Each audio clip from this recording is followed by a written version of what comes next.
Hello दोस्तों, स्वागत है आपका मेरे YouTube चैनल परीक्षा प्लान में। तो कैसे हैं आप लोग? आई होप अच्छे होंगे। तो आज मैं आप लोगों के लिए ईवीएस की क्लास 4th की बुक लेकर आई हूँ। ये ओल्ड बुक है जो पहले चलती थी। अभी आप लोगों को पता है कि जो एनसीईआरटी की किताबें हैं वो बदल चुकी हैं। क्लास 3rd जो मैंने पढ़ाया है वो मैंने नई किताब से पढ़ाया है, नोट्स बनाकर। अभी तक आप लोगों ने वीडियो देख लिया होगा।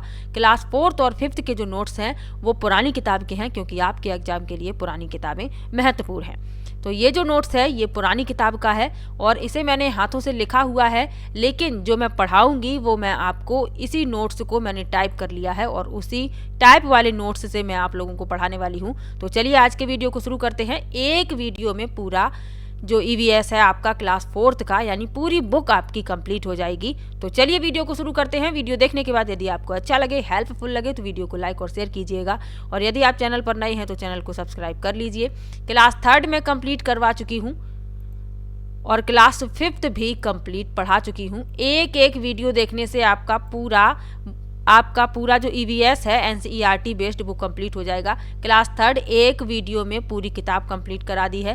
क्लास 4th को आज मैं पढ़ाने जा रही हूँ और क्लास 5th भी मैंने कंप्लीट पढ़ा दिया है। तो कुल 3 वीडियो हैं और 3 वीडियो देखने के बाद आपके सभी इंपॉर्टेंट टॉपिक तैयार हो जाएंगे। तो चलिए आज के वीडियो को शुरू करते हैं। वीडियो देखने के बाद यदि आपको अच्छा लगे, हेल्पफुल लगे, तो वीडियो को लाइक और शेयर कीजिएगा। और यदि आप चैनल पर नए हैं तो चैनल को सब्सक्राइब कर लीजिए। तो चलिए शुरू करते हैं आज के वीडियो को। क्लास 4th की बुक का पहला चैप्टर है चलो चलें स्कूल, जो ओल्ड बुक है, क्योंकि जो पुरानी किताब है वो बहुत अच्छी है, उसमें बहुत अच्छे टॉपिक दिए गए हैं और आपके एग्जाम के लिए तो पुरानी किताब ही महत्वपूर्ण है। तो पाठ 1 है चलो चलें स्कूल। इसमें स्कूल जाने के तरीके बताए गए हैं। तो लिखा है असम में बच्चे कैसे जाते हैं? तो असम में बच्चे बांस और रस्सी के बने पुल पार करके स्कूल पहुंचते हैं। तो ये आपको याद रखना है। उसके बाद लद्दाख के बारे में बताया गया है। तो लद्दाख में बच्चे ट्रॉली यानी लकड़ी का बना झूला में बैठकर स्कूल जाते हैं। ट्रॉली पुली की मदद से रस्सी पर सरकती है। तो असम में बच्चे बांस और रस्सी के बने पुल पार करके स्कूल पहुंचते हैं, क्योंकि असम में बारिश बहुत होती है, ये आपको पता है। बाढ़ आ जाती है। असम में घर भी मजबूत बांस के खंभों पर बनाए जाते हैं, लकड़ी के बनाए जाते हैं। तो बच्चे स्कूल कैसे पहुंचते हैं? बांस और रस्सी के बने पुल पार करके। लद्दाख में कैसे पहुंचते हैं? तो लद्दाख में बच्चे ट्रॉली में बैठकर स्कूल पहुंचते हैं। अब ट्रॉली क्या होता है? तो ये लकड़ी का बना झूला होता है और ट्रॉली पुली की मदद से रस्सी पर सरकती है। चलिए आगे बढ़ते हैं। केरल में बच्चे कैसे स्कूल पहुंचते हैं? तो केरल के कुछ भागों में बच्चे वल्लम में बैठकर स्कूल पहुंचते हैं। तो वल्लम क्या है? ये लकड़ी की छोटी नाव होती है। तो बच्चे इसी में बैठकर स्कूल पहुंचते हैं। तो आपको ये याद रखना है, वल्लम क्या है? लकड़ी की छोटी नाव। चलिए आगे बढ़ते हैं। राजस्थान में ऊंट गाड़ी में बैठकर स्कूल पहुंचते हैं। तो बच्चे जो हैं राजस्थान में ऊंट गाड़ी में बैठकर पहुंचते हैं, क्योंकि राजस्थान में ऊंट ही एक ऐसा जानवर है जो वहां के लिए अनुकूल है। तो वहां जीवित रह सकता है। ऊंट को रेगिस्तान का जहाज भी कहा जाता है। तो राजस्थान में कुछ ऐसे इलाके हैं जिसमें बच्चे ऊंट गाड़ी में बैठकर स्कूल पहुंचते हैं। चलिए आगे बढ़ते हैं। उत्तराखंड में रहने वाले बच्चे ऊबड़ खाबड़ पथरीले रास्ते से होकर स्कूल पहुंचते हैं। तो ये स्कूल जाने के तरीके इस लेसन में बताए गए हैं। जहां पर आवश्यकता है वहां पर मैंने चित्र लगाए हैं, तो आपको परेशान होने की जरूरत नहीं है।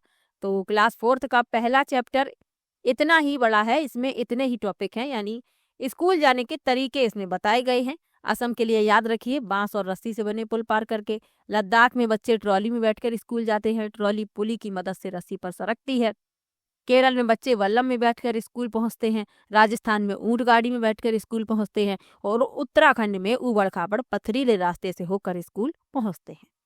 एक दो बार आप वीडियो देखेंगे, आपको ये सभी तथ्य याद हो जाएंगे। चलिए आगे बढ़ते हैं।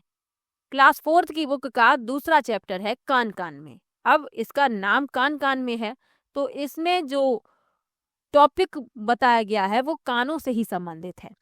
चलिए पढ़ लेते हैं। लिखा है, जिनके कान बाहर दिखाई देते हैं उनके शरीर पर बाल होते हैं और वे बच्चे देते हैं। अब ये सभी एक दूसरे से रिलेटेड बातें हैं। क्यों हैं? क्योंकि जिनके कान बाहर की तरफ दिखते हैं, आप अपने आप को ही ले लीजिए, इंसान का उदाहरण ले लीजिए। आपके कान बाहर की तरफ हैं, हमारे शरीर पर बाल भी होते हैं, तो इंसान बच्चों को जन्म देते हैं। उदाहरण देख लीजिए, इंसान है, गाय, भैंस, शेर, हाथी, ये सभी बच्चों को जन्म देते हैं। इनके शरीर पर बाल भी होते हैं, इनके कान बाहर की तरफ दिखते हैं। कोई भी जानवर आप उदाहरण ले लीजिए, गाय है, भैंस है, कुत्ता है, बकरी है, जिराफ है, घोड़ा है, गधा है, बंदर है, इन सभी के कान बाहर की तरफ दिखते हैं, इनके शरीर पर बाल भी होते हैं। तो ये बच्चे पैदा करते हैं। अब ये प्रश्न भी पूछा गया है, जिसने भी प्रैक्टिस की वीडियो देखी है उसे पता है कि ये इस तरीके का प्रश्न भी पूछा गया है और आगे भी पूछे जाने की संभावना है। और ये सभी आपको इन्हीं किताबों में मिलता है, तो ये किताबें पढ़ना तो आपको बहुत ही ज़्यादा ज़रूरी भी है। तो कुछ चित्र मैंने यहाँ पर लगाए हुए हैं, चलिए आगे बढ़ते हैं। अब जिनके कान बाहर दिखाई नहीं देते, उनके शरीर पर बाल नहीं होते, वे अंडे देते हैं। अब जिनके ना तो कान बाहर की तरफ दिखते हैं, ना ही उनके शरीर पर बाल होते हैं, तो वे अंडे देते हैं। अब उदाहरण में जो सभी पक्षी हैं वो सभी अंडे देते हैं।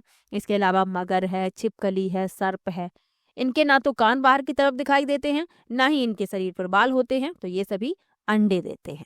तो इतना आपको याद रखना है। आगे लिखा है, जानवरों की खाल पर डिजाइन, यानी जानवरों के शरीर पर आप जो डिजाइन देखते हैं, ये धारियां आप देख रहे हैं, ये जेब्रा है, इसके शरीर पर आप काली सफेद लाइन देखते हैं, धारियां देखते हैं, शेर के ऊपर देखते हैं। तो इसका कारण क्या है? जानवरों की खाल पर डिजाइन उनके शरीर पर बाल होने के कारण होती है। तो ये भी पूछा गया है कि जानवरों के शरीर पर डिजाइन होने का कारण क्या है? तो उनके शरीर पर बाल जो होते हैं यही उनके डिजाइन का कारण होते हैं। तो ये आपको छोटा सा तथ्य याद रखना है। चलिए आगे बढ़ते हैं। अब ये जो पाठ 2 है यहीं पर समाप्त होता है। इसमें 3 महत्वपूर्ण तथ्य थे। एक तो था कि जिनके कान बाहर की तरफ होते हैं उनके शरीर में बाल होते हैं, वे बच्चे पैदा करते हैं। जिनके कान बाहर की तरफ दिखाई नहीं देते, उनके शरीर पर बाल भी नहीं होते और वे अंडे देते हैं। और जानवरों की खाल पर डिजाइन उनके शरीर पर बाल होने के कारण होती है। चलिए आगे बढ़ते हैं। अब पाठ 3 है नंदू हाथी। मोस्ट इम्पॉर्टेंट आप लोगों के एग्जाम के लिए ये टॉपिक है। क्यों है? क्योंकि हर बार ये एग्जाम में पूछा गया है। प्रीवियस ईयर के पेपर उठाकर देख लीजिए, हाथी से संबंधित प्रश्न जरूर मिलेगा। और कहाँ से लिया गया है? इसी किताब से लिया गया है, एनसीईआरटी की क्लास 4th की बुक से। इसमें पाठ 3 है, इसका नाम है नंदू हाथी। ये हाथी का छोटा सा बच्चा है। तो हाथी से संबंधित महत्वपूर्ण तथ्य इसी में बताए गए हैं। आपको क्या क्या याद रखना है? जितना यहाँ पे लिखा हुआ है वही आपको याद रखना है। क्या याद रखना है? एक बड़ा हाथी एक दिन में 100 किलोग्राम से ज्यादा पत्ते और झाड़ियां खा लेता है। जो एक वयस्क हाथी होता है, बड़े हाथी से मतलब क्या है? एक वयस्क हाथी, तो एक दिन में 100 किलोग्राम से ज्यादा पत्ते और झाड़ियां खा लेता है। हाथी बहुत कम आराम करते हैं, यानी कि हाथी जो होते हैं वो आलसी नहीं होते, उनके शरीर में बिल्कुल भी आलस नहीं होता है। वो बहुत कम आराम करते हैं, एक दिन में केवल 2 से 4 घंटे ही सोते हैं। हाथी को पानी और कीचड़ में खेलना बहुत पसंद है, इससे उनके शरीर को ठंडक मिलती है। जब कभी भी हाथी नहाते हैं तो अपनी सूंड में पानी भरकर अपने ऊपर डालते हैं, इससे इनके शरीर को ठंडक मिलती है। ये कीचड़ में भी बहुत खेलते हैं और पानी में भी नहाते हैं, तो इनके शरीर को ऐसा करने से ठंडक मिलती है। हाथी के जो कान होते हैं पंखे की तरह होते हैं, बड़े बड़े कान होते हैं हाथी के। और गर्मी जब लगती है तो हाथी कान हिलाकर हवा कर लेते हैं। 3 महीने के हाथी के बच्चे का वजन लगभग 200 किलोग्राम होता है। अब प्रश्न कई बार इस तरीके से पूछा गया कि निम्न में से हाथी से संबंधित सत्य कथन बताइए। अंतर क्या किया गया? यहाँ पर ये जो लाइन लिखी है, यहाँ लिख दिया 200 किलोग्राम, यहाँ लिख दिया 100 किलोग्राम, आपको भ्रमित करने के लिए। तो ये 2 कथन गलत हो जाते हैं, बाकी सब कुछ वही लिखा हुआ है। तो आपको याद रखना है, बड़ा हाथी 100 किलोग्राम से ज्यादा पत्ते और झाड़ियां खा पाता है और 3 महीने के हाथी का बच्चे का वजन लगभग 200 किलोग्राम यानी कि 2 क्विंटल होता है।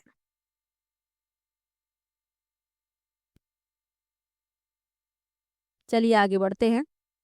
हाथियों के झुंड में केवल हथनियां और बच्चे ही रहते हैं। तो अब आप कहेंगे कि हाथी कहाँ चले जाते हैं? तो हाथी 14-15 साल तक झुंड में रहते हैं, फिर वे झुंड छोड़ देते हैं और अकेले रहते हैं। तो झुंड में केवल हथनियां और बच्चे ही बचते हैं। हाथियों के झुंड में 10 से 12 हथनियां और बच्चे होते हैं। तो जो हाथियों का झुंड होता है उसमें हथनियां और बच्चे ही रहते हैं और इनकी संख्या कितनी होती है? 10 से 12। झुंड की सबसे बुजुर्ग हथनी ही पूरे झुंड की नेता होती है, क्योंकि हाथी तो 14-15 साल बाद झुंड छोड़ देते हैं। तो जो सबसे बुजुर्ग हथनी होती है वह होती है झुंड की नेता। हाथी परेशानी आने पर अपने साथियों की मदद करते हैं, अपने बच्चों की देखभाल और सुरक्षा के लिए एक दूसरे का साथ भी देते हैं। तो जब परेशानी आती है तो हाथी एक दूसरे की मदद करते हैं, अपने बच्चों की देखभाल और सुरक्षा के लिए एक दूसरे का साथ भी देते हैं। तो हाथी से संबंधित महत्वपूर्ण तथ्य रट लीजिए। एक बार मेरी बात ये जरूर याद रखिएगा, आपको प्रश्न हाथी से संबंधित जरूर मिलेगा। तो एक बार फिर से देख लीजिए। एक बड़ा हाथी एक दिन में 100 किलोग्राम से ज्यादा पत्ते और झाड़ियां खा लेता है। हाथी बहुत कम आराम करते हैं, एक दिन में केवल 2 से 4 घंटे ही सोते हैं। हाथी को पानी और कीचड़ में खेलना बहुत पसंद है, इससे उनके शरीर को ठंडक मिलती है। हाथी के कान पंखे की तरह होते हैं, गर्मी लगने पर हाथी कान हिलाकर हवा करते हैं। 3 महीने के हाथी के बच्चे का वजन लगभग 200 किलोग्राम होता है। हाथियों के झुंड में केवल हथनियां और बच्चे ही रहते हैं। हाथियों के झुंड में 10 से 12 हथनियां और बच्चे होते हैं। झुंड की सबसे बुजुर्ग हथनी ही पूरे झुंड की नेता होती है। हाथी 14-15 साल तक झुंड में रहते हैं, फिर वे झुंड छोड़ देते हैं और अकेले रहते हैं। हाथी परेशानी आने पर अपने साथियों की मदद करते हैं और अपने बच्चों की देखभाल और सुरक्षा के लिए एक दूसरे का साथ भी देते हैं। तो बस आपको इतना ही याद रखना है। 1-2 बार वीडियो देखेंगे आपको ये सभी तथ्य याद हो जाएंगे, और ज़रूरत यदि आप लोगों को हो तो आप इसका स्क्रीनशॉट ले सकते हैं। 1-2 बार पढ़ लीजिएगा। चलिए आगे बढ़ते हैं। आपने देखा होगा कि भैंस की पीठ पर बगुला बैठा हुआ दिखाई देता है। कई बार आपने देखा होगा। जो भैंस है, भैंस घास खा रही होती है और बगला उसके ऊपर बैठा होता है। क्यों बैठता है ये इसलिए बैठता है क्योंकि भैंस की पीठ पर जो परजीवी कीट होते हैं, बगुला उन्हें खाता है।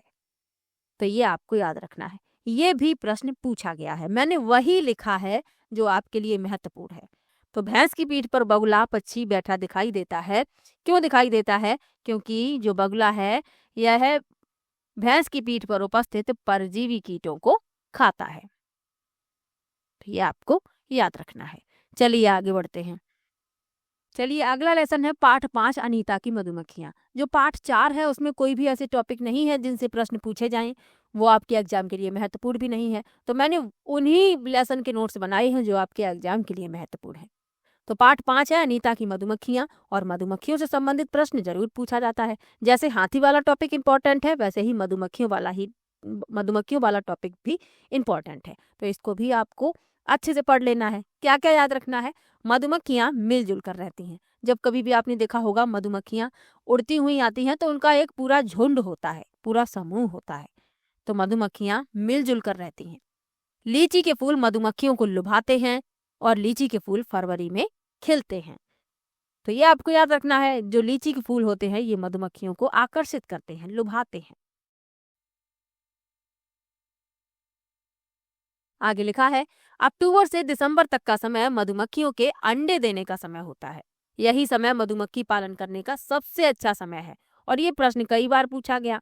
प्रश्न इस तरीके से पूछा गया कि मधुमक्खी पालन शुरू करने का सबसे अच्छा समय कौन सा है? तो अक्टूबर से दिसंबर तक, क्योंकि ये जो समय है ये मधुमक्खियों के अंडे देने का समय होता है। तो ये आपको याद रख लेना है। चलिए आगे बढ़ते हैं। प्रत्येक छत्ते में एक रानी मक्खी होती है जो अंडे देती है। यानी प्रत्येक छत्ते में एक रानी मधुमक्खी होती है जिसका कार्य होता है अंडे देना। छत्ते में कुछ नर मधुमक्खियां होती हैं, ये छत्ते के लिए कोई विशेष कार्य नहीं करती। छत्ते में बहुत सारी श्रमिक मधुमक्खियां होती हैं, ये दिन भर काम करती हैं। तो श्रमिक मधुमक्खियां दिन भर काम करती हैं, उनके लिए इतना काम होता है। क्या क्या काम होता है? फूलों का रस ढूंढना, छत्ते बनाने का काम करना, बच्चे पालना। ये जितने भी महत्वपूर्ण कार्य हैं ये सभी श्रमिक मधुमक्खियों के हैं। जब श्रमिक मधुमक्खियां फूलों का रस ढूंढने के लिए जाती हैं, तो जब किसी मधुमक्खी को रस मिल जाता है तो वह विशेष प्रकार का नृत्य करती हैं। इससे दूसरे मधुमक्खियों को पता चल जाता है। यही सब मैंने यहाँ पर लिखा हुआ है। तो छत्ते में बहुत सारी श्रमिक मधुमक्खियां होती हैं, ये दिन भर काम करती हैं। शहद के लिए फूलों का रस ढूंढना, छत्ते बनाने का काम, बच्चे पालने का काम, शहद बनाने का काम, ये सभी किसका काम है? श्रमिक मधुमक्खियों का। जब किसी मधुमक्खी को रस मिल जाता है तो वह विशेष प्रकार का नृत्य करती है। इससे दूसरी मधुमक्खियों को पता चल जाता है कि हाँ, उसे फूल का रस मिल गया है। तो वह अपना इशारा करती हैं नृत्य करके कि उनके साथियों को पता चल जाए। चलिए आगे बढ़ते हैं। मधुमक्खियों से संबंधित आपको इतना ही याद रखना है, 3 प्रकार की मधुमक्खियां होती हैं। एक होती हैं रानी मधुमक्खी, ये एक ही होती है, तो ये भी याद रखिएगा। इसका कार्य है अंडे देना। छत्ते में कुछ नर मधुमक्खियां होती हैं, ये कोई विशेष कार्य नहीं करती। और सबसे महत्वपूर्ण होती हैं श्रमिक मधुमक्खियां, जो जितने भी महत्वपूर्ण कार्य हैं वो श्रमिक मधुमक्खियों द्वारा ही किए जाते हैं। चलिए आगे बढ़ते हैं। अब जिस तरीके से मधुमक्खियां समूह में रहती हैं, उसी तरीके से चींटियां भी रहती हैं। तो चींटियां मिलजुल कर रहती हैं, सभी चींटियों का काम बटा होता है। जिस तरीके से मधुमक्खियों का काम बटा हुआ है, उसी तरीके से चींटियों का भी काम बटा हुआ है। रानी चींटी अंडे देती है। अब जो रानी है वो अंडे देती है, जिस तरीके से रानी मधुमक्खी अंडे देती है, उसी तरीके से रानी चींटी भी अंडे देती है। सिपाही चींटी बिल का ध्यान रखती हैं और श्रमिक चींटियां भोजन ढूंढ कर लाती हैं। तो श्रमिक चींटियां इनके लिए भी महत्वपूर्ण हैं, क्योंकि ये सबसे महत्वपूर्ण कार्य करती हैं भोजन ढूंढना। और सिपाही चींटी बिल का ध्यान रखती हैं। चींटियां हमेशा एक पंक्ति में चलती हैं, बिल्कुल चलती हैं। आपने देखा होगा चींटियां कहीं जा रही हैं, इस तरीके से चलती हुई चली जाती हैं, इस तरीके से एक पंक्ति में। क्यों चलती हैं? क्योंकि चलते समय ये अपने पीछे फेरोमोन्स नामक रसायन छोड़ती हैं, जिससे उनके पीछे चलने वाली चींटियां उसी रसायन को सूंघ कर आगे बढ़ सकें। तो यहाँ पर याद रखिएगा फेरोमोन्स, मात्रा नहीं लग पाई थी। तो चींटियां हमेशा एक पंक्ति में चलती हैं। क्यों चलती हैं? क्योंकि ये चलते समय अपने पीछे फेरोमोन्स नामक रसायन छोड़ती हैं, और उसी रसायन की गंध को सूंघते हुए दूसरी चींटियां उसी पंक्ति में आगे बढ़ती चली जाती हैं। तो ये आपको याद रखना है। चलिए आगे बढ़ते हैं। दीमक और ततैये भी समूह में रहते हैं। चींटी और मधुमक्खी की डंक में फार्मिक अम्ल पाया जाता है। मोस्ट इंपॉर्टेंट है ये लाइन आप लोगों के लिए, कई बार पूछा गया। तो जो चींटियां और मधुमक्खी होती हैं, इनकी डंक में होता है फार्मिक अम्ल। जब ये काटती हैं तो वही फार्मिक अम्ल हमारे शरीर के अंदर चला जाता है, और उसी जगह आप देखते हैं एक फोला जैसा बन जाता है, सूजन आ जाती है इसी फार्मिक अम्ल के कारण। और फार्मिक अम्ल को ही मेथेनोइक अम्ल कहा जाता है। तो कंफ्यूज बिल्कुल भी नहीं होना है। जो मेथेनोइक अम्ल है इसको ही फार्मिक अम्ल कहते हैं। तो फार्मिक अम्ल की जगह यदि मेथेनोइक अम्ल लिखा हो तो आप लोग बिल्कुल भी कंफ्यूज मत होइएगा। तो चींटी और मधुमक्खी की डंक में होता है फार्मिक अम्ल। अम्ल पूछ लिए जाते हैं, जैसे कि पूछ लिया जाता है कि जो खट्टे फल होते हैं उनमें एस्कॉर्बिक अम्ल होता है, जो सिरका होता है उसमें एस्टिक अम्ल होता है, आंवला में ऑक्जेलिक अम्ल होता है, पालक में भी ऑक्जेलिक अम्ल पाया जाता है। तो इस तरीके से भी प्रश्न पूछे जाते हैं। तो ओमना का सफर पाठ 6 है। ओमना का सफर शुरू होता है पाठ 6 से और खत्म होता है पाठ 8 में। अब इन 3 लेसन में जो भी महत्वपूर्ण तथ्य हैं वो मैंने यहाँ पर लिख दिए हैं। शॉर्ट नोट्स हैं, आप लोगों को मैंने पहले ही बताया है और आपके एग्जाम के लिए बहुत ही ज़्यादा महत्वपूर्ण हैं। तो जो भी महत्वपूर्ण तथ्य है यानी इम्पोर्टेंट पॉइंट है वो मैंने यहाँ पर लिखे हुए हैं। तो ओमना अहमदाबाद से कोट्टायम अपनी नानी के घर जा रही थी। तो ओमना रहती है अहमदाबाद में और उसकी नानी रहती है कोट्टायम में। कोट्टायम कहाँ पर है? केरल में। तो ओमना अपनी नानी के घर जा रही है कोट्टायम। ओमना ट्रेन से सफर कर रही है। उसकी ट्रेन कई स्टेशनों पर रुकती है और स्टेशन पर उसे खाने पीने की कई तरह की वस्तुएं बिकती दिखाई देती हैं। अहमदाबाद स्टेशन पर ढोकला, चटनी, नींबू वाली चावल बिकते हैं। तो प्रश्न पूछ लिया जाता है और पूछा भी गया है कि यदि आप अहमदाबाद स्टेशन पर उतरते हैं या अहमदाबाद स्टेशन से गुजरते हैं तो आपको वहां पर कौन सी खाने पीने की चीजें मिलेंगी? तो ढोकला, चटनी और नींबू वाले चावल। वलसाड स्टेशन पर बटाटा वड़ा और पूरी साग और ठंडा दूध मिलता है। तो ये आपको याद रखना है, जो वलसाड स्टेशन है वहां पर आपको मिलेगा बटाटा वड़ा और पूरी साग। इसके साथ ही ठंडा दूध भी लोग पीना पसंद करते हैं। चलिए आगे बढ़ते हैं। आगे लिखा है उडुपी स्टेशन पर इडली वड़ा मिलता है। आप लोग यहाँ पर चित्र भी देख सकते हैं। मैंने चित्र इसीलिए लगाए हुए हैं, ये फोटो मैंने इसीलिए लगाई हैं ताकि आपको देखने से भी याद हो जाएं। ये आप देख सकते हैं ढोकला, नींबू वाले चावल, बटाटा वड़ा, पूरी साग तो आप लोगों ने देखा ही है। पूरी साग, ठंडा दूध, उसके चित्र लगाने की जरूरत नहीं है। उडुपी स्टेशन पर इडली वड़ा मिलता है। इस तरीके से इडली वड़ा होता है, आप लोग देख सकते हैं। खाया भी होगा आपने, खैर मैंने तो नहीं खाया है। चलिए आगे बढ़ते हैं। केरल में मलयालम भाषा बोली जाती है। किसने किसने इडली वड़ा खाया है बताइएगा। इडली और सांभर तो मैंने खाया है, इडली वड़ा नहीं खाया। चलिए आगे बढ़ते हैं। केरल में मलयालम भाषा बोली जाती है। केरल में टैपियोका और केले के फूल की सब्जी भी खाई जाती है। मलयालम भाषा में माँ की बड़ी बहन को वलियम्मा और माँ की माँ को अम्मूमा कहा जाता है। तो ये तथ्य आपको याद रखने हैं, ये पॉइंट आपको याद रखने हैं। क्या क्या याद रखने हैं? एक तो केरल में बोली जाती है मलयालम भाषा। केरल में के लोग टैपियोका खाना पसंद करते हैं और केले के फूल की सब्जी यहाँ खाई जाती है।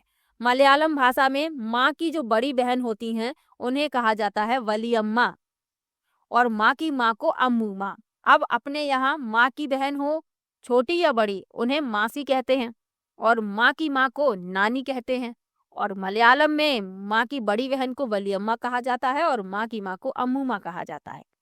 आगे लिखा है केरल के कई भागों में एक जगह से दूसरी जगह जाने के लिए फेरी और अन्य तरह की नावों का इस्तेमाल किया जाता है। तो एक नाव मैंने आपको बताई थी वल्लम, जिसमें बैठकर बच्चे स्कूल जाते हैं। छोटी नाव होती है, केरल में बच्चे स्कूल जाते हैं वल्लम में बैठकर। और एक दूसरी तरीके की नाव होती है फेरी और अन्य तरह की नावों का इस्तेमाल भी केरल में किया जाता है। तो दोनों ही बातें याद रखिए, फेरी भी नाव है, वल्लम भी नाव है। चलिए आगे बढ़ते हैं। अब इसी लेसन में आपको बताया गया था रेल टिकट से मिलने वाली जानकारी और ये इम्पोर्टेंट भी है, इससे संबंधित प्रश्न भी पूछे गए हैं, तो ये आपको याद भी रखना है।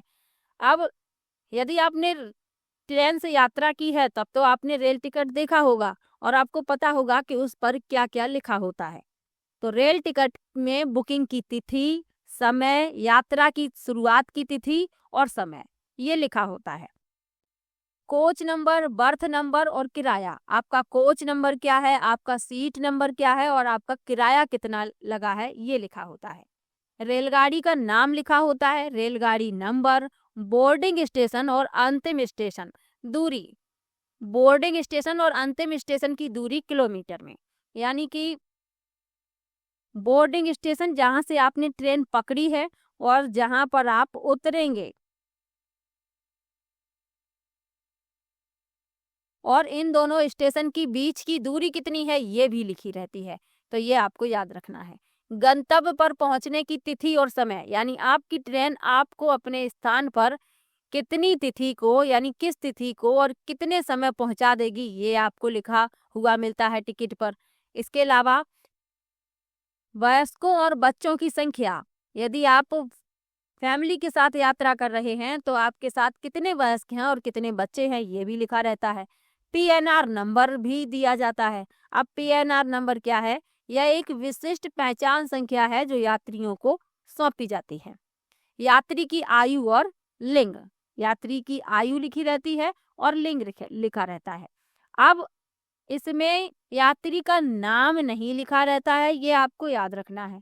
बुकिंग की तिथि, समय, यात्रा की शुरुआत की तिथि और समय, कोच नंबर, बर्थ नंबर, किराया, रेलगाड़ी का नाम, रेलगाड़ी नंबर, बोर्डिंग स्टेशन, अंतिम स्टेशन, गंतव्य पर पहुंचने की तिथि, समय, बच्चों और वयस्कों की संख्या, पीएनआर नंबर और यात्री की आयु लिखी रहती है कि कितनी आयु है यात्रा करने वाली व्यक्ति की, और लिंग लिखा रहता है यानी महिला है या पुरुष है।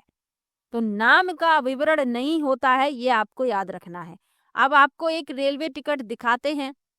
ये टिकट आप देख सकते हैं, ये मुझे फोटो मिली है, इसमें आप वही चीजें देखेंगे जो मैंने आपको बताई है। कहीं पर भी यात्री का नाम नहीं लिखा है। तो इतनी जानकारी आपको रखनी है क्योंकि प्रश्न पहले पूछा गया है। चलिए आगे बढ़ते हैं। पाठ 10 है। 6, 7, 8 में ओमना का सफर कंप्लीट हुआ। पाठ 9 में कोई भी ऐसा टॉपिक नहीं था जिससे संबंधित प्रश्न पूछे जाएं, तो पाठ 9 को छोड़ दिया है। पाठ 10 के नोट्स बनाए हैं और इसका नाम है हुत्तुतु हुत्तुतु। अब ये क्या है? ये कबड्डी का नाम है।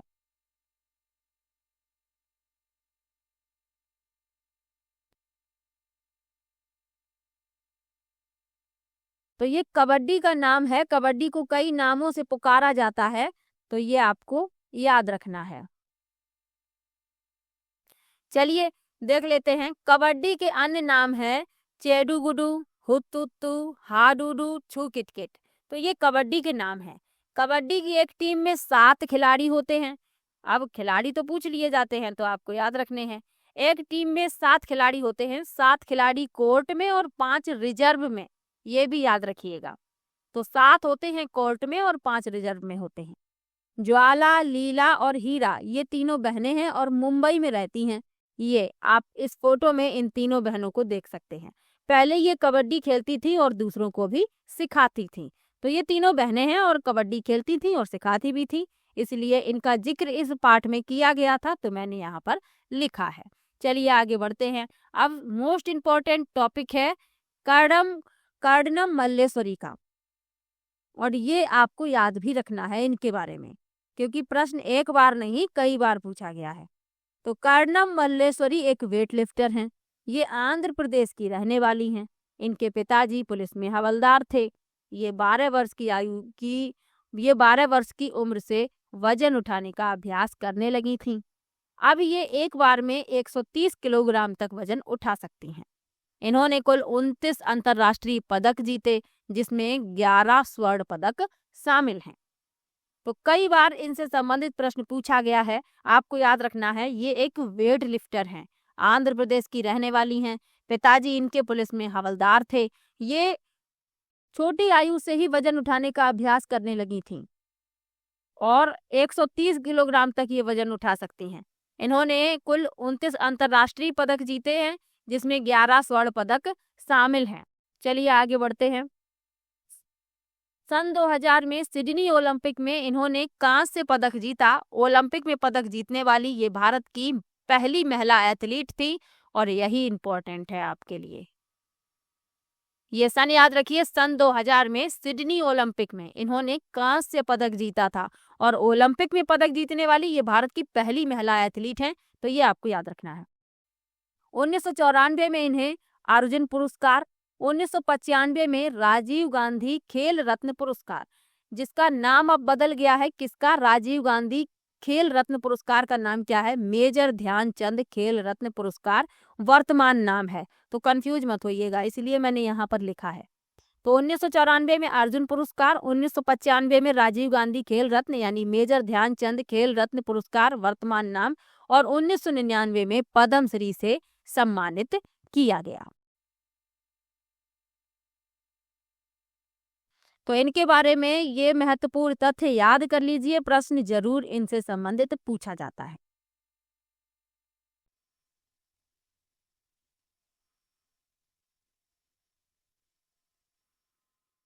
चलिए आगे बढ़ते हैं। मैं एक साथ 3-3 लेसन पढ़ा रही हूँ, ताकि जो 15 दिन का मैंने समय दिया था उसमें मैं आपका कंप्लीट करवा सकूँ। मैंने कहा था जनवरी में ये आपका क्लास 3rd, 4th और 5th मैं कंप्लीट करवा दूंगी, और मैं अपना प्रॉमिस पूरा भी कर रही हूँ। चलिए पाठ 11 भी कंप्लीट कर लेते हैं। इसका नाम है फुलवारी। फूलों की घाटी उत्तराखंड में है, पहले भी आपको बताया है। यहाँ पर एक चित्र आप देख सकते हैं फूलों की घाटी का। यहाँ पर विभिन्न प्रकार के फूल साल में कुछ ही हफ्तों के लिए खिलते हैं, यानी कुछ सप्ताह के लिए फूल खिलते हैं पूरी साल में, और बहुत ही अच्छा दृश्य होता है जब ये फूल खिलते हैं। तो फूलों की घाटी उत्तराखंड में है, याद रखिए। एक बात और याद रखिए, शांत घाटी केरल में है। तो दोनों ही बातें याद रखिए, दोनों ही इंपॉर्टेंट है, दोनों से संबंधित प्रश्न पूछ लिए जाते हैं। फूलों की घाटी उत्तराखंड, शांत घाटी केरल। चलिए आगे बढ़ते हैं। फूल खाए भी जाते हैं, बिल्कुल खाए जाते हैं। उत्तर प्रदेश में कचनार के फूलों की सब्जी खाई जाती है। चित्र में आप देख सकते हैं, ये कचनार के फूलों की सब्जी है। केरल में केले के फूल की सब्जी खाई जाती है। और ये प्रश्न पूछे गए हैं, मिलान करने से संबंधित प्रश्न पूछे जाते हैं। एक तरफ लिखा होता है राज्य, एक तरफ लिखा होता है संबंधित व्यंजन, आपको मिलान करना होता है। तो आपको याद कर लेना है, मिलान करने में भी कोई समस्या नहीं होगी। तो उत्तर प्रदेश में कचनार के फूलों की सब्जी, केरल में केले के फूल की सब्जी, महाराष्ट्र में सहजन के फूल के पकौड़े खाए जाते हैं। चलिए आगे बढ़ते हैं। इत्र के लिए मशहूर जिला, इत्र के लिए मशहूर जिला कौन सा है? उत्तर प्रदेश का कन्नौज जिला इत्र के लिए मशहूर है। इत्र नगरी इसे कहा जाता है। पास के इलाकों से यहाँ ट्रकों में भर भर कर फूल लाए जाते हैं, फिर इनसे इत्र, गुलाब जल और केवड़ा तैयार किया जाता है। कन्नौज में इस काम में हजारों लोग लगे हुए हैं। तो ये छोटे छोटे से टॉपिक हैं, आपको लग रहा होगा कि ये छोटे छोटे से टॉपिक हैं, इनसे संबंधित प्रश्न क्या ही पूछे जाएंगे, तो पूछे जा चुके हैं, इसलिए ये टॉपिक मैंने यहाँ पर लिखे हुए हैं। मैंने वही लिखा है जो आपके लिए इम्पोर्टेंट है। चलिए आगे बढ़ते हैं। लिखा है मधुबनी चित्रकला मोस्ट इम्पोर्टेंट टॉपिक आपके एग्जाम के लिए, और ये कई बार पूछा जा चुका है। सीधा ही प्रश्न पूछ लिया जाता है कि मधुबनी चित्रकला का संबंध किस राज्य से है, तो याद रखिए बिहार राज्य से। तो यह बिहार राज्य से संबंधित है, इसका नाम बिहार के जिले मधुबनी के नाम पर रखा गया। मधुबनी चित्रकला बहुत पुरानी है, आज की नहीं है, प्राचीन काल की है। त्योहारों और खुशी के मौके पर वहां की दीवारों पर और आंगन में इस चित्रकारी का प्रयोग किया जाता है। तो याद रखिए इसका संबंध है बिहार राज्य से। बिहार में एक जिला है मधुबनी, उसी के नाम पर इसका नाम रखा गया। यह बहुत पुरानी है। त्योहारों और खुशी के मौके पर वहां की दीवारों और आंगन में इस चित्रकारी का प्रयोग किया जाता है। ये चित्र आप देख सकते हैं, ये मधुबनी चित्रकला, यहाँ पर आप एक नमूना है, आप देख सकते हैं। चलिए आगे बढ़ते हैं। इस चित्रकला में चित्र पीसे हुए चावल के घोल में रंग मिलाकर बनाए जाते हैं, यानी कि चावल पीसे जाते हैं, फिर उनमें रंग मिलाए जाते हैं, लेकिन रंग जो मिलाए जाते हैं वो प्राकृतिक रंग होते हैं, ये भी आपको याद रखना है। तो लिखा भी है कि ये रंग भी खास तरह के होते हैं, इन्हें बनाने के लिए नील, हल्दी, फूल, पेड़ों के रंग आदि का इस्तेमाल किया जाता है, यानी प्राकृतिक रंग होते हैं। चित्रों में इंसान, जानवर, पेड़, फूल, पंछी, मछलियां और अन्य कई जीव जंतु साथ में बनाए जाते हैं। तो इतना आपको मधुबनी चित्रकला के बारे में याद रखना है। 12 और 13 में कोई भी ऐसे टॉपिक नहीं है जिनसे नोट्स बनाए जाएं और जो आपके एग्जाम के लिए महत्वपूर्ण हो, तो इसीलिए मैंने उनके नोट्स नहीं बनाए हैं। पार्ट 14 जो है ये इम्पोर्टेंट है, तो इसके मैंने नोट्स बनाए हैं। तो चलिए शुरू करते हैं। पार्ट 14 है बसवा का खेत। बसवा एक बच्चा है, उसका नाम है बसवा, और उसी के खेत हैं, उनके बारे में बताया गया है। बसवा कर्नाटक के बेलवनका गांव में रहता है। बसवा के पिताजी किसान हैं। तो बसवा जो है कर्नाटक के एक गांव में रहता है, बेलवनका गांव में, और उसके पिताजी किसान हैं। बसवा के अप्पा, यानी कर्नाटक में पिताजी को क्या कहा जाता है, अप्पा कहा जाता है। तो ये आपको याद रखना है। तो बसवा के जो अप्पा हैं प्याज की फसल उगाने की तैयारी कर रहे हैं, यानी कि उन्होंने तैयारी की है प्याज की फसल उगाने की। आगे लिखा है खेत की मिट्टी को नरम करने के लिए बसवा के इलाके में खूंटी का इस्तेमाल किया जाता है। तो ये आपको याद रखना है, बसवा जिस क्षेत्र में रहता है वहां पर खेत की मिट्टी को नरम करने के लिए खूंटी का इस्तेमाल किया जाता है। तो ये इतना याद रखिएगा।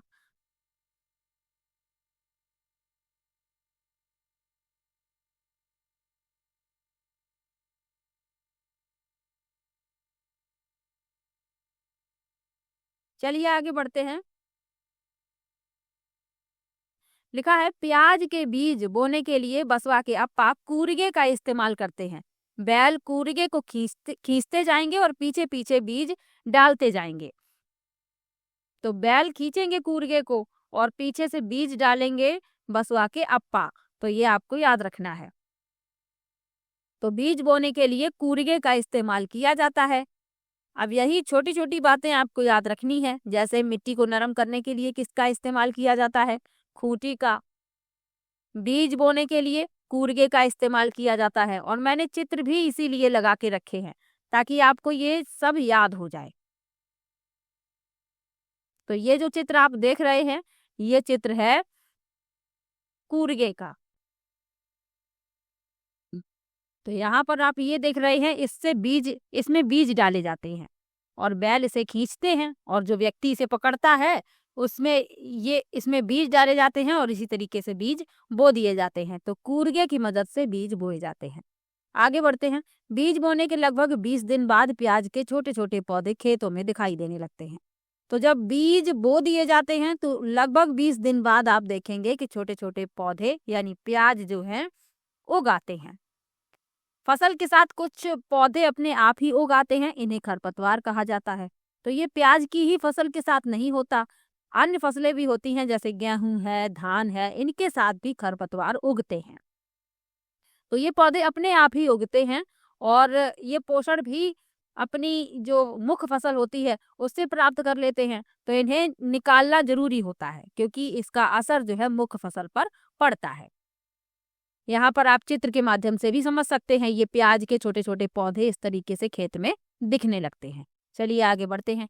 फसल तैयार होने के बाद पौधों को जमीन से निकाल लिया जाता है। यदि समय अधिक हो जाए तो ये सड़ जाते हैं। तो जब फसल तैयार हो जाती है तो इन्हें जल्दी से जल्दी जमीन से निकाल लिया जाता है, खोद कर इन्हें निकाला जाता है, क्योंकि यदि समय अधिक होगा तो ये सड़ जाएंगे।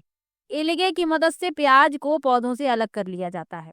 तो जब पौधे निकाले जाते हैं, उनमें नीचे प्याज होता है, ऊपर पौधे लगे होते हैं, तो एलिगे की मदद से इन्हें अलग किया जाता है। तो ये आपको याद रखना है, एलिगे की मदद से प्याज को पौधों से अलग कर लिया जाता है। तो इस लेसन में आपको इतना ही पढ़ना था। चलिए आगे बढ़ते हैं।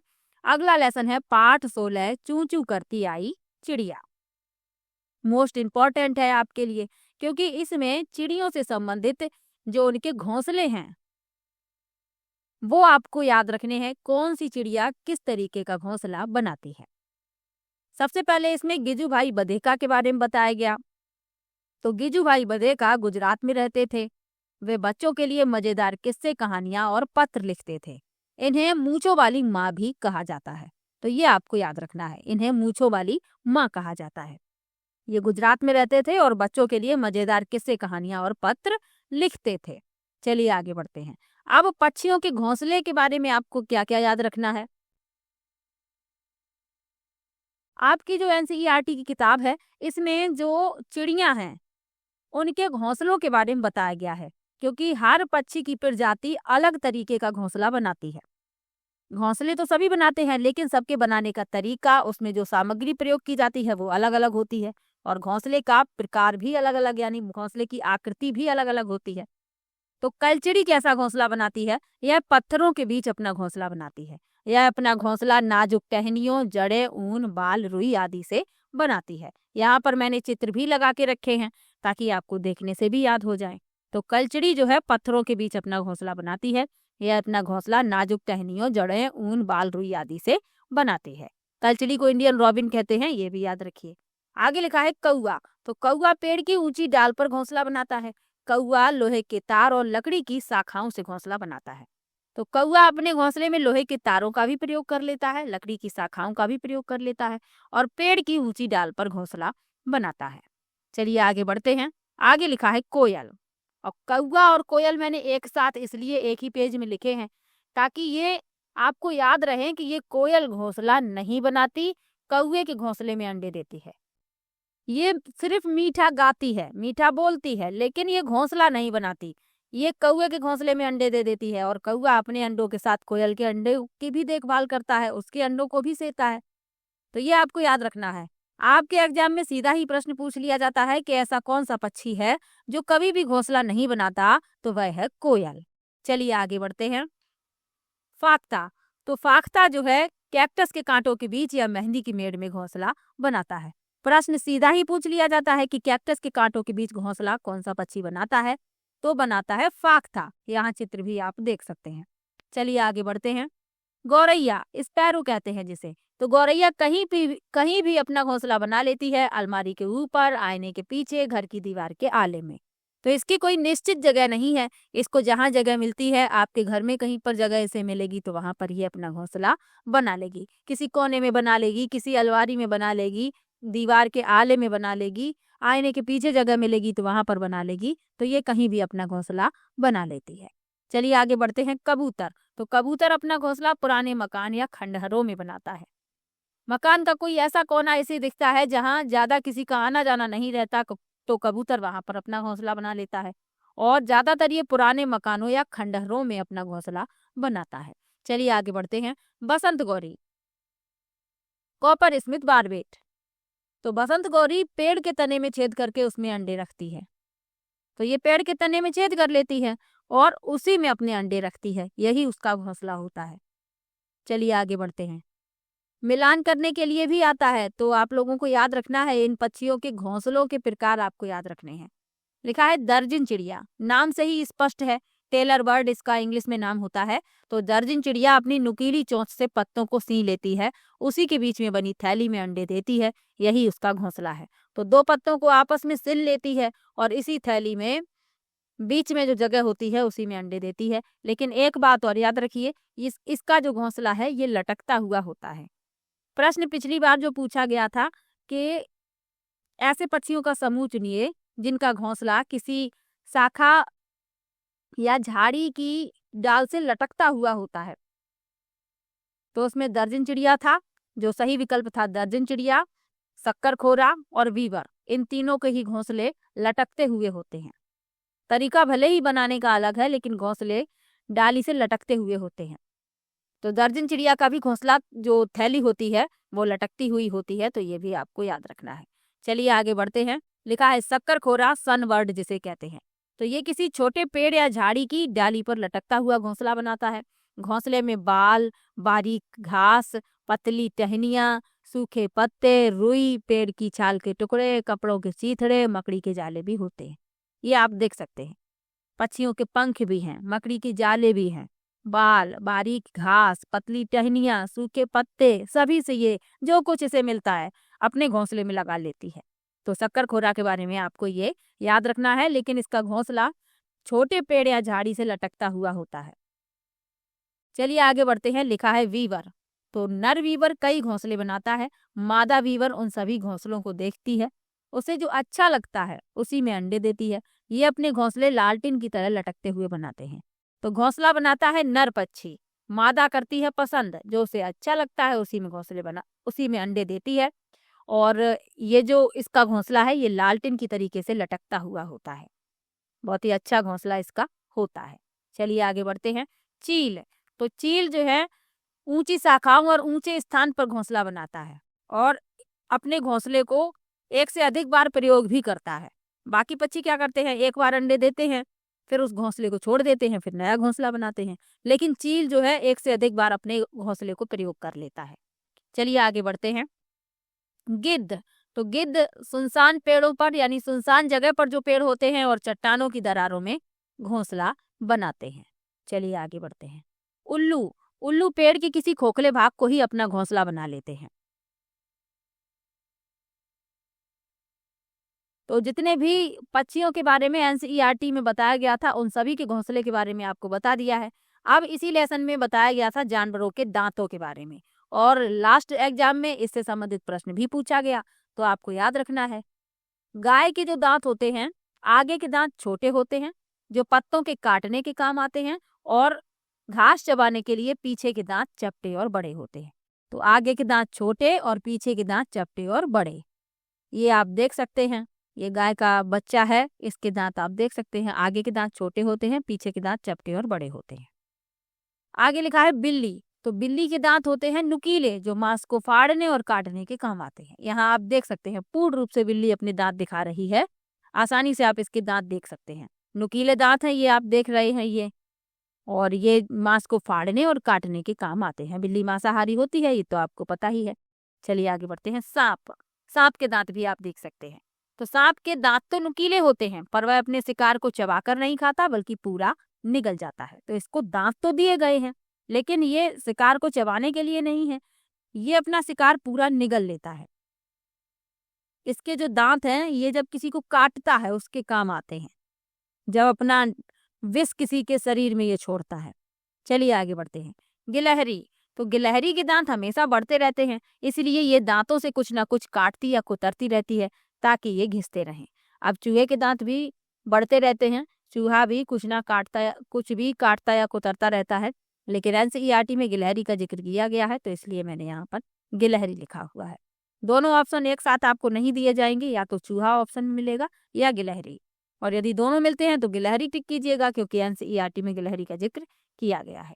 चलिए आगे बढ़ते हैं। पाठ 18 है, पानी कहीं ज्यादा कहीं कम।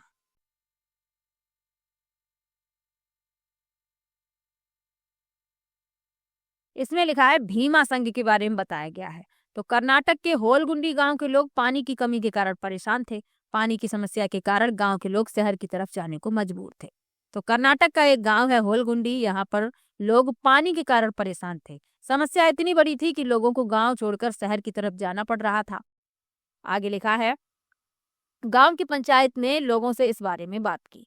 यहाँ की पंचायत की खास बात यह है कि इसमें बड़े लोगों के साथ बच्चों को भी शामिल किया जाता है और इस समस्या का समाधान बच्चों द्वारा ही निकाला गया। इस पंचायत का नाम है भीमा संघ। तो इसमें बच्चे भी शामिल हैं, बच्चे अपने सुझाव देते हैं, बड़े लोग उनके सुझाव को सुनते हैं और यदि सही लगता है तो उन पर विचार किया जाता है और समस्या का समाधान निकाला जाता है। तो इस पंचायत का नाम आपको याद रखना है भीमा संघ। भीमा संघ ने गांव के लोगों के साथ मिलकर पानी की समस्या का हल ढूंढ निकाला। अब वहां के लोगों को गर्मियों में भी गांव छोड़कर शहर नहीं जाना पड़ता।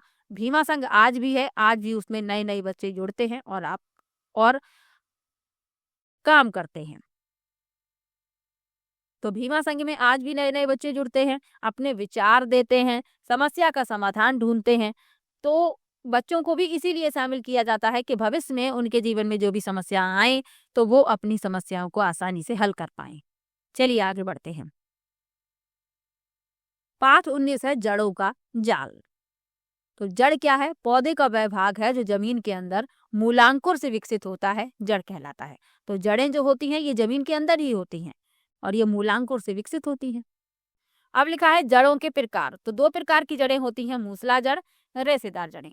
मूसला जड़ जिसमें एक मुख्य जड़ होती है और अन्य जो जड़ें होती हैं बहुत ही छोटी छोटी होती हैं, जैसे गाजर है, मूली है, ये सभी मूसला जड़ का उदाहरण है। इसके अलावा जो रेशेदार जड़ें हैं इनमें कोई भी मुख्य जड़ नहीं होती, जड़ों का जाल जैसा फैलता है।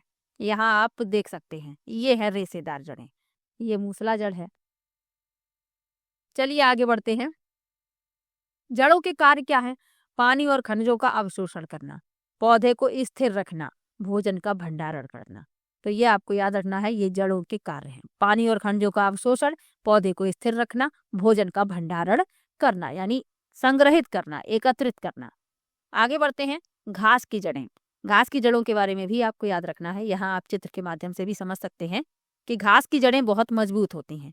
घास का जो पौधा है उसे आप हाथ से उखाड़ नहीं सकते हैं। घास का पौधा जितना जमीन के ऊपर होता है उससे कई गुना जमीन के नीचे फैला होता है। तो जितना आप ऊपर देख रहे होते हैं इससे कई गुना ज्यादा नीचे यानी इसकी जड़ें होती हैं और घास में रेशेदार जड़ें होती हैं, ये भी आपको याद रखनी है। चलिए आगे बढ़ते हैं। बरगद की जड़ें। बरगद की जड़ों से संबंधित भी प्रश्न पूछ लिया जाता है। इस तरीके से पूछा जाता है कि निम्न में से बरगद की जड़ों के बारे में जो सत्य कथन है उन्हें पहचानिए। तो बरगद के पेड़ की जो लटकन होती है इसकी जड़ें होती हैं, जो लटकती हुई आप शाखाएं जैसी देखते हैं तो ये इसकी जड़ें हैं। ये टहनियों से निकलती हैं और बढ़ते बढ़ते जमीन के अंदर चली जाती हैं। तो ये निकलती टहनियों से हैं और बढ़ते बढ़ते जमीन के अंदर जाती हैं। ये मजबूत खंभों की तरह पेड़ को सहारा देती हैं। दूसरे पेड़ों की तरह जमीन के अंदर भी बरगद की जड़ें होती हैं। तो ये ऊपर भी जड़ें हैं और जमीन के अंदर भी जड़ें होती हैं। तो ये भी आपको याद रखना है। चलिए आगे बढ़ते हैं। बरगद की जड़ों के बारे में आपको इतना ही याद रखना है। आगे लिखा है रेगिस्तानी ओक के बारे में। यह जो पेड़ है ये ऑस्ट्रेलिया में पाया जाता है। अब सीधा ही प्रश्न पूछ लिया जाता है कि रेगिस्तानी ओक कहाँ पर पाया जाता है और ऑप्शन में राजस्थान जरूर दिया जाता है। तो रेगिस्तानी ओक देखकर, नाम देखकर आप राजस्थान मत टिक कीजिएगा, यह ऑस्ट्रेलिया में पाया जाता है। इसकी ऊंचाई लगभग 4 मीटर होती है और इस पेड़ में पत्तियां बहुत कम होती हैं।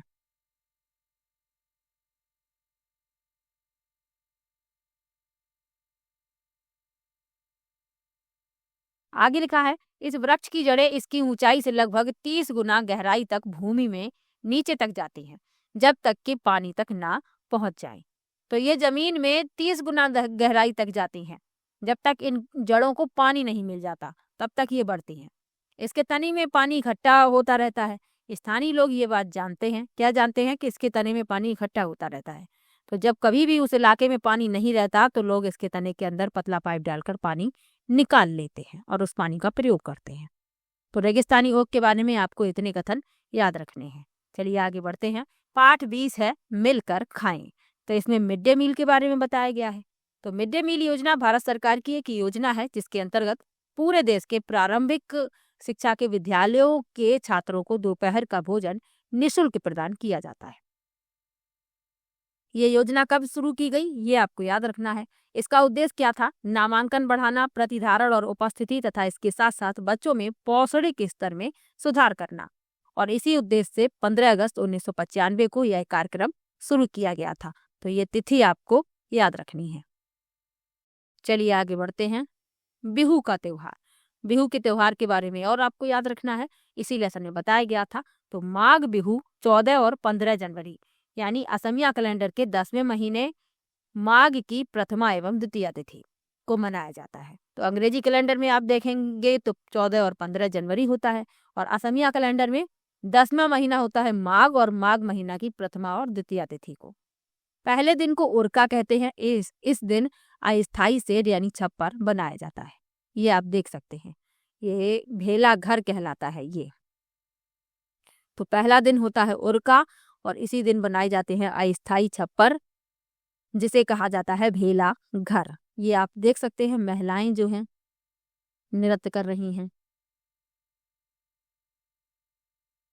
आगे लिखा है बोरा असम में खाए जाने वाले चावलों की एक किस्म है, और ये 1-2 बार नहीं कई बार पूछा गया। बोरा असम में खाए जाने वाले चावलों की एक किस्म है जो पकने के बाद चिपचिपे यानी स्टिकी हो जाते हैं। यहाँ सामूहिक भोज का आयोजन किया जाता है, और ये जो बोरा चावल है ये बनाए भी जाते हैं। तो यहाँ आप देख सकते हैं, ये जो बोरा चावल है ये कच्चे हैं। अब ये जब पकेंगे तो ये पकने पर चिपचिपे यानी कि स्टिकी हो जाएंगे। महिलाएं इस त्योहार पर पाट और मेखला चादर पहनती हैं। तो ये भी आपको साथ में याद रखना है। हेलो दोस्तों, स्वागत है आपका मेरे YouTube चैनल परीक्षा प्लान में। तो कैसे हैं आप लोग? आई होप अच्छे होंगे। तो जैसा कि आप लोगों को पता है कि EVS को मैं NCERT के नोट्स बनाकर पढ़ा रही हूँ। कुल 6 वीडियो आ चुकी हैं, आज ये 7वां वीडियो है, और आज क्लास 4th की NCERT की बुक कंप्लीट हो जाएगी। तो चलिए आज के वीडियो को शुरू करते हैं। वीडियो देखने के बाद यदि आपको अच्छा लगे, हेल्पफुल लगे, तो वीडियो को लाइक और शेयर कीजिएगा, और यदि आप चैनल पर नए हैं तो चैनल को सब्सक्राइब कर लीजिए। और इम्पॉर्टेंट क्वेश्चन की प्रैक्टिस भी करवा रही हूँ, तो आप लोग वो वीडियो भी देख सकते हैं। तो चलिए आज के वीडियो को शुरू करते हैं। तो आज पाठ 23 पढ़ेंगे पोचमपल्ली। पाठ 20 तक कल मैंने कंप्लीट पढ़ाया था। 21 और 22 में कोई भी ऐसे टॉपिक नहीं हैं जिनके नोट्स बनाए जाएं या फिर वो आपके एग्जाम के लिए महत्वपूर्ण हो, तो इसीलिए मैंने उसके नोट्स नहीं बनाए हैं। पाठ 23 पोचमपल्ली ये बहुत ही इंपॉर्टेंट टॉपिक है, और इससे संबंधित प्रश्न प्रीवियस ईयर में पूछे भी गए हैं। तो चलिए इसके बारे में पढ़ेंगे। तो तेलंगाना राज्य के पोचमपल्ली कस्बे में मुख्तारपुर गांव है। यहाँ रहने वाले ज्यादातर परिवार बुनकर हैं। अब पहले ये जो पोचमपल्ली था ये आंध्र प्रदेश में आता था। तब आंध्र प्रदेश और तेलंगाना एक ही राज्य था, यानी तेलंगाना कोई अलग राज्य नहीं था। तब ये जो कस्बा है ये आंध्र प्रदेश का हिस्सा हुआ करता था। तो ये प्रश्न भी पूछ लिया जाता है कि पोचमपल्ली पहले किस राज्य का हिस्सा था? तो वह पहले आंध्र प्रदेश का हिस्सा था। वर्तमान में आप देखेंगे ये तेलंगाना राज्य का हिस्सा है, तो ये आपको याद रखना है। तो तेलंगाना राज्य के पोचमपल्ली कस्बे में मुख्तारपुर गांव है। यहाँ रहने वाले ज्यादातर परिवार बुनकर हैं, इसलिए इस बुनाई को भी पोचमपल्ली के नाम से जाना जाता है। तो पोचमपल्ली कस्बे का गांव है, कस्बे में गांव है मुख्तारपुर, और यहाँ पर जो ज्यादातर फैमिली हैं वो सभी बुनकर हैं, जो परिवार हैं वो बुनकर हैं। तो इस बुनाई को भी क्या नाम दिया गया है? पोचमपल्ली कस्बे के नाम पर नाम रखा गया है। तो ये आपको याद रखना है। इस गांव में रहने वाले काफी पुराने समय से यह कार्य कर रहे हैं। तो ये इनका पारंपरिक कार्य है, काफी पुराने समय से ये बुनकर इस कार्य को कर रहे हैं। यहाँ पर ये आप पोचमपल्ली साड़ियाँ देख सकते हैं जो बुनकरों द्वारा बुनी जाती हैं। यहाँ पर ये आप देख सकते हैं, इनका जो सामग्री है वो यहाँ पर दिखाई गई है। चलिए आगे बढ़ते हैं। बुनाई करने के लिए धागों को सुंदर रंगों में रंगा जाता है और सुखाकर उनकी गट्ठी बनाई जाती है। तो ये जो आप पिछली इसमें स्लाइड में ये जो रंग देख रहे हैं, इन्हीं रंगों से इन धागों को रंगा जाता है। फिर इनकी गट्ठी बनाई जाती है। धागे की गट्ठियां करघे पर लपेटी जाती हैं, फिर इनसे कपड़ा बुना जाता है। तो ये जो गट्ठियां होती हैं इन्हें करघे पर लपेटा जाता है, फिर इनसे बुना जाता है कपड़ा। रेशम का धागा हो तो रेशमी कपड़ों, साड़ियों या सूटों के लिए कपड़े बुने जाते हैं। यानी यदि रेशम का धागा है तो रेशमी कपड़े की बुनाई कर दी जाती है, साड़ियाँ बुन दी जाती हैं, सूटों के लिए कपड़े बुने जाते हैं, जो महिलाएं सूट पहनती हैं। इसके अलावा सूती धागे से भी साड़ियों, कपड़ों के थान और चादरें बुनी जाती हैं। तो सूती साड़ियाँ भी बुनी जाती हैं। और जो चादर होते हैं, सूती चादरें, वो भी बुने जाते हैं। बड़े बड़े कपड़ों के थान बुने जाते हैं, उनमें से कपड़े को काट कर अलग अलग तरीके की चीजें बना दी जाती हैं। पोचमपल्ली की तरह भारत के कई इलाकों में कुछ खास चीजें बनाई जाती हैं। इन चीजों के नाम उस इलाके के नाम से ही मशहूर हैं। जैसे कुल्लू की सॉल, ये आप देख सकते हैं। यानी कि कुछ ऐसी चीजें हैं जिन्हें उस स्थान के नाम पर ही जाना जाता है। जैसे कुल्लू की सॉल, तो कुल्लू यदि आप जाते हैं तो वहाँ की सॉल प्रसिद्ध है। मधुबनी पेंटिंग, मधुबनी जो जिला है उसी के नाम पर इस चित्रकला का नाम भी रख दिया गया है मधुबनी।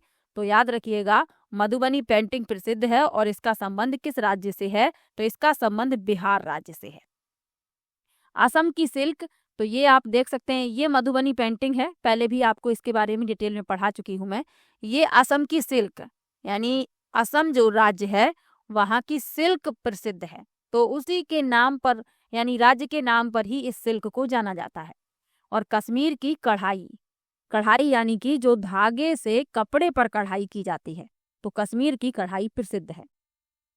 तो भारत की कई ऐसे जगह हैं, भारत की कई ऐसी चीजें हैं जो उस स्थान के नाम से ही मशहूर हैं। जिस इलाके में ये मिलती हैं तो उसी इलाके के नाम से ये प्रसिद्ध हैं। तो इनके नाम याद रखिएगा, कुल्लू की सॉल, मधुबनी पेंटिंग, असम की सिल्क और कश्मीर की कढ़ाई। साथ में मैंने चित्र भी लगाए हैं ताकि आपको देखने से भी याद हो जाए। चलिए आगे बढ़ते हैं। अगला लेसन है पाठ 24, दूर देश की बात। अब दूर देश की बात में क्या आपको पढ़ना है? अबू धाबी के बारे में। और अबू धाबी से संबंधित प्रश्न पूछे भी गए हैं। तो अबू धाबी संयुक्त अरब अमीरात की राजधानी है, यानी कि यूएई की ये कैपिटल है, राजधानी है।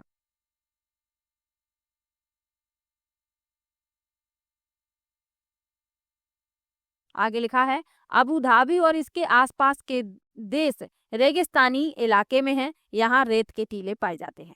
तो अबू धाबी तो रेगिस्तानी इलाके में है ही, इसके आसपास भी जो देश हैं वो रेगिस्तानी इलाके में ही हैं। और यहाँ पर रेत के टीले पाए जाते हैं। इस चित्र में आप देख भी सकते हैं, इस तरीके के रेत के टीले अबू धाबी के आसपास के क्षेत्र में मिलेंगे।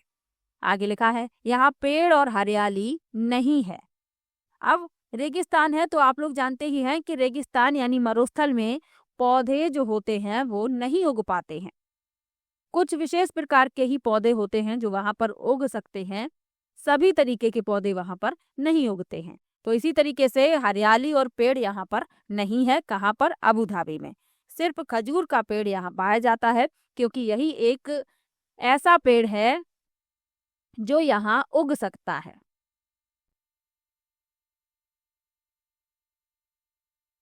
तो ये आपको याद रखना है कि अबू धाबी में सिर्फ खजूर का पेड़ ही उग सकता है। और जो पेड़ होते हैं वो यहाँ पर नहीं उग सकते हैं, क्योंकि यहाँ पर चारों तरफ रेत ही रेत है, मरुस्थल है। यहाँ की रेतीली जमीन के नीचे तेल पाया जाता है। यहाँ जमीन के नीचे पानी नहीं है, इसलिए यहाँ पर पानी पेट्रोल से महंगा है। तो ये भी पूछ लिया जाता है, प्रश्न जो है ऐसे पूछा गया है कि अबू धाबी से संबंधित जो कथन सत्य हैं वह बताइए। तो यही कथन लिखे रहते हैं। तो आपको याद रखना है, यहाँ पर मरुस्थल है, रेत ही रेत है, तो यहाँ पर जमीन के नीचे पानी नहीं है, यहाँ पर तेल है। और जो पानी है वह पेट्रोल से भी महंगा है।